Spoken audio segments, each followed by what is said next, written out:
এই একটি সেটিং বন্ধ না করলে যে কোনো মুহূর্তে আপনার সবকিছু হ্যাক হয়ে যেতে পারে। তো অবশ্যই ভিডিওটা লক্ষ্য করুন, আমি দেখিয়ে দিচ্ছি কোন সেটিং আপনাকে বন্ধ করতে হবে।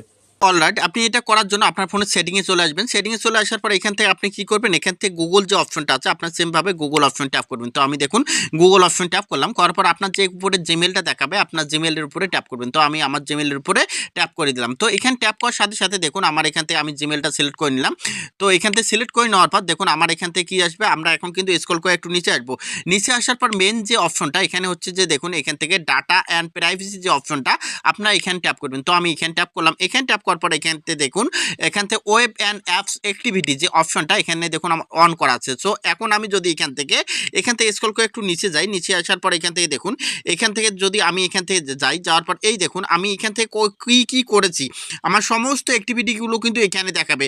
তো আপনারা কি করবেন, এখান থেকে দেখুন ওয়েব অ্যান্ড অ্যাপস এখান থেকে যে অ্যাক্টিভিটি অপশনটা আছে এখানে ট্যাপ করবো। অ্যাক্টিভিটি অপশনে আসলাম, আসার পর এখান থেকে আমি এই জিমেল অ্যাকাউন্টের আন্ডারে থেকে কি কি করেছি কোথায় কোথায় গেছি সব কিন্তু এখানে দেখাচ্ছে। তো আপনারা কি করবেন, এখান থেকে এই অ্যাক্টিভিটি অপশনটা এখান থেকে আপনারা জাস্ট অফ করে দেবেন। যদি আপনি এটা অফ না করেন তাহলে কিন্তু আপনার এখান থেকে আপনি বড় ধরনের বিপদের মধ্যে পড়বেন। এই যে এখান থেকে অ্যাক্টিভিটি যে অপশনটা আছে এখানে ট্যাপ করার পর এখান থেকে আপনারা কি করবেন, জাস্ট এখান থেকে আপনারা এই যে অফ অপশন আছে আপনারা কি করবেন এখান থেকে অফ করে দেবেন। তাহলে কিন্তু আপনাদের ফোনটা সেফ থাকবে। ধন্যবাদ সবাইকে।